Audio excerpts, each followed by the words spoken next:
கர்த்தருடைய பரிசுத்த நாமத்துக்கு மகிமை உண்டாகட்டும்.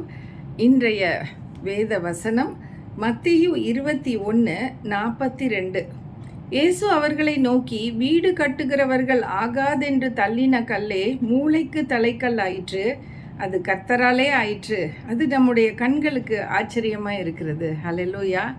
ஒரு வீடு கட்டும் பொழுது கற்கள் எல்லாத்தையும் எடுத்து வைக்கிறாங்க பாருங்கள். ஃபவுண்டேஷன் ரொம்ப முக்கியம். அதில் ஒரு மூளைக்கல்லுன்னு ஒன்று இருக்குது. அந்த மூளைக்கல் ரொம்ப இம்பார்ட்டண்ட் ஏரியா. அதில் தான் மெயினான காரியங்களே நடக்குது. ஸோ வீடு கட்டினவங்களும் கான்ட்ராக்டர்ஸ் இன்ஜினியர்ஸாக இருக்கவங்களுக்கு இது அத்துப்படி. ஏன்னா அவங்க நிறைய வீடுகள் கட்டியிருப்பாங்க. ஆனால் இந்த வேதத்தில் சொல்லப்பட்டிருக்கு, ஒரு கல்லை வேண்டான்னு ஒதுக்குறாங்க. அதை ஜனங்கள் ஒதுக்கிட்டாங்க. அந்த இன்ஜினியர், கான்ட்ராக்டரு, கொத்தனார் எல்லாருமே ஒதுக்கிட்டாங்கன்னு வச்சுக்கலாம். ரிஜெக்டட் ஒரு ஸ்டோன் ரிஜெக்டட் ஸ்டோன். ஆனால் ஆண்டவர் எப்படி செய்கிறாருன்னா, அதுவே மூளைக்கு தலைக்கல்லாக மாற்றுறாரு. ஹல்லேலூயா. அது தேவனால் ஆயிற்று. அது மனுஷருடைய கண்களுக்கு ஆச்சரியமாக இருக்குது. இதை தான் நம்ம வேணான்னு சொல்லி தள்ளணும். கடைசியில் பார்த்தா இதை தான் எடுத்து மேன்மையாக வச்சுருக்கோம். இன்றைக்கி தள்ளப்பட்ட நிலமையில் யார் இருந்தால், யோசேப்பை நினச்சி பாருங்கள், தானியலை நினச்சி பாருங்கள். இவங்களெல்லாத்தையும் குகையில் தள்ளினாங்க, குழிக்குள்ளே தள்ளினாங்க. இவங்கெல்லாம் ரிஜெக்ட் பண்ணாங்க. நீ வேணாம், செத்துப்போ அப்படிங்கிற நிலையில் தள்ளினாங்க. ஆபேத் நேகோ, ஷாத்ராக், மேஷாக், ஆபேத் நேகோ என்ற 3 யூத புருஷர்களையும் தேவனுடைய பிள்ளைகளை நெருப்புக்குள்ளே போட்டாங்க, தூக்கி போட்டாங்க. ஸோ இது எல்லாமே ரிஜெக்டட். ஜீசஸ் கிரைஸ்ட்டை சிலுவையில் தூக்கி போட்டாங்க. அவரை அங்கே ரிஜெக்ட் பண்ணாங்க. Whole world rejected. Only few அவருடைய ரொம்ப நேச அந்த டிசைபிள்ஸும் அவருங்க குடும்பத்தில் உள்ளவங்களும் அவருக்காக கண்ணீர் வடித்து அவருக்காக இருந்தாங்க தவிர்த்து. மற்றவங்க எல்லாமே ரிஜெக்ட் பண்ணவங்க தான். இவங்கெல்லாம் ரிஜெக்டட் பீப்புள். என்னோடய வாழ்க்கையில் கூட நான் ரிஜெக்ஷனை அண்டர்கோ பண்ணியிருக்கேன். I was rejected.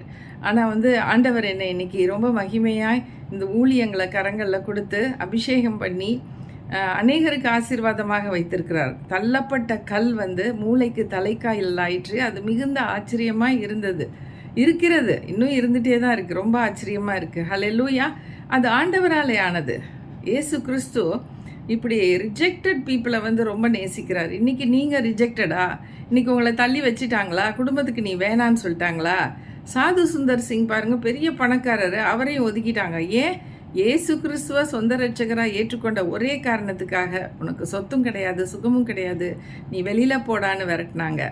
ஆனால் அவர் ஆண்டவருக்காக அதிகமான ஊழியங்களை செய்தார். அவருடைய பேர் இன்றைக்கும் கூட கிறிஸ்தவ சரித்திரத்தில் இருக்குது பாருங்களேன். ஹல்லேலூயா. இது மாதிரி ஆண்டவருக்கென்று வரக்கூடியவர்களை, ஆண்டவர் தெரிந்து கொள்கிறவர்களை உலகம் நேசிக்காது. உலகம் தள்ளி தான் வைக்கும், உலகம் ரிஜெக்ட் பண்ணும். ஆனால் ஆண்டவர் ஒரு நாளும் நம்மளை ரிஜெக்ட் பண்ண மாட்டார். ஆண்டவர் நம்மளை மூளைக்கு தலைக்கல்லாக்கிடுவார். ஹல்லேலூயா. கர்த்தருக்கு கோடி கோடி மகிமை உண்டாகட்டும். அவருடைய சன்னிதானத்தில் இருக்கும் பொழுது அவருடைய வேலையாக நம்மளை திட்டமாக அவர் தெரிந்து கொண்டது நிமித்தம், தாயின் வயிற்றிலே நம்ம உருவாகிறதுக்கு முன்பாகவே ஆண்டவர் நம்மளை தெளிவாக தெரிஞ்சுக்கிட்டாரு. இந்த பெண் எனக்காக ஊழியம் செய்ய போகிறவ, இவளுக்கு எந்த ஆபத்து வந்தாலும் அதுலேருந்து நான் காப்பாற்றுவேன்னு சொல்லிட்டு, எனக்கு ஒரு 2 ஆக்சிடெண்ட் ஆகிருக்கு. ஒரு காலில் பெரிய ஒரு மேஜர் ஆப்ரேஷன் நடந்திருக்கு.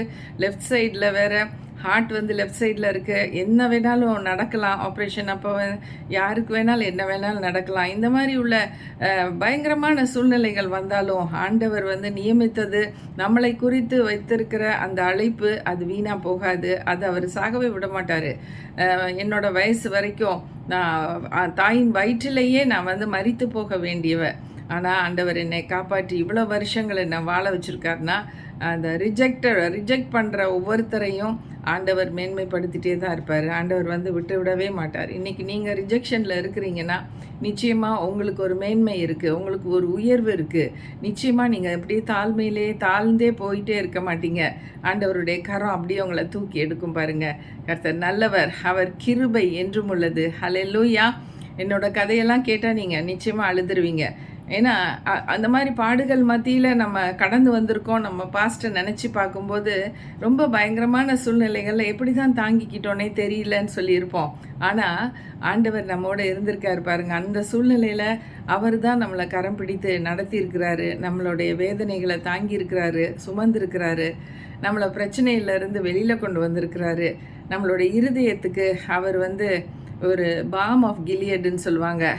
அது ஒரு ஒரு ஒரு சூதிங் பாம். அது வந்து மனசுக்கு வந்து சமாதானத்தையும் நிம்மதியும் கொடுக்கக்கூடிய ஒரு தைலம். அந்த கீலேயாத்தின் தைலம் சொல்லுவாங்க. அது மாதிரி அவர் நமக்கு இருந்திருக்காரு. எத்தனையோ முறை நமக்கு அப்படிப்பட்ட ஒரு இருதயத்தில் வேதனையோடு இருக்கும் பொழுது அது நமக்கு பூசி இருக்காரு. நம்மளோட இருந்து நம்மளை உயர தூக்கி எடுத்திருக்கிறாரு. இதுக்கெல்லாம் எவ்வளவோ நம்ம நன்றி சொல்ல கடமைப்பட்டிருக்கோம். கர்த்தருக்கு கோடி கோடி மகிமை உண்டாகட்டும். ஜெபிக்கலாம். நல்ல ஆண்டவரே, அப்பா, கற்களில் எடுத்து பார்க்கும் பொழுது எத்தனையோ பேர் அந்த கற்களை ரிஜெக்ட் பண்ணுவாங்க. ஆனால் நீங்களோ அந்த கல்லையே எடுத்து மூளைக்கு தலைக்கல்லாக நீங்கள் வச்சுருக்கீங்கப்பா.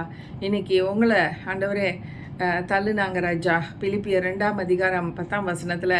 ஆனால் நீங்கள் வந்து உங்களை வந்து எல்லா நாமத்துக்கும் மேலான நாமமாகவும், அப்பா, உங்கள் நாமத்துக்கு கால்கள் யாவும் முடங்கும், நாவு யாவும் அறிக்கை செய்யும், இயேசுவே தெய்வம் என்று அறிக்கை செய்யும் என்ற வார்த்தையை நிறைவேற்றி கொடுக்குற தெய்வமாக இருக்கிறீங்க. எத்தனையோ உலகத்தில் எத்தனையோ கோடி பேர் இயேசுவை தெய்வமாக வணங்குறாங்க. ஹல்லேலூயா. இந்த நாட்களில் கடைசி நாட்களில் இருக்கோம். ரிவைவல் வந்துட்டுருக்கு. எல்லா பக்கமும் ஆண்டவராகிய இயேசு தன்னை வெளிப்படுத்தி கொண்டு இருக்கிறாரு. அவருடைய நாமமே உயர்ந்திருக்கும். கடைசி வரைக்கும் அவர் ஒருத்தரையும் கைவிட மாட்டார். அவரை காப்பாற்றும்படிக்கும் ரட்சிக்கும்படிக்கும் வந்த இரட்சகர். அவர் பேர் மீட்பர், அவர் இரட்சகர். அவரை தவிர்த்து இந்த உலகத்தில் வேறு யாரையுமே ரட்சிக்க முடியாது. நரகத்துக்கு போகாமல் நம்ம பரலோகத்துக்கு போகணும்னா இயேசு ஒருவர் மாத்திரமே. நன்றி ஆண்டவரே, உம்மை நம்புகிறோம் ராஜா. உம்முடைய வழிகளில் வர்றோம். எங்களை ஆசீர்வதிங்க. எங்களை மூளைக்கு தலைக்கல்லாக்குனதுக்காக நன்றி ராஜா. எங்களை உயர்த்தி எங்கள் கொம்பை உயர்த்தினதுக்காக நன்றி. எங்களை கீர்த்தியும் புகழ்ச்சியுமாய் எங்கள் ஜனங்கள் மத்தியிலே உயர்த்தி வைத்திருப்பதற்காக நன்றி ராஜா. தொடர்ந்து இப்படிப்பட்ட ரிஜெக்ஷனில் கஷ்டப்படுகிற ஒவ்வொருவரையும் ஆண்டவரே நாங்கள் ஆசீர்வதிக்கிறோம். நிச்சயமாக ஆண்டவர், நீங்கள் கைவிடவே மாட்டீங்க ராஜா. நான் உன்னை விட்டு விலகுவதும் இல்லை, உன்னை கைவிடுவதும் இல்லை என்று சொல்லுகிற கர்த்தர் நம் மத்தியில் இருக்கிறாரு. தொடர்ந்து ஆசீர்வதிங்க, காத்துக்கொள்ளுங்க, மேன்மையாக வைங்க. இயேசுவின் நாமத்தில் பிதாவே, ஆமேன். Thank you friends for watching this video and God bless you all.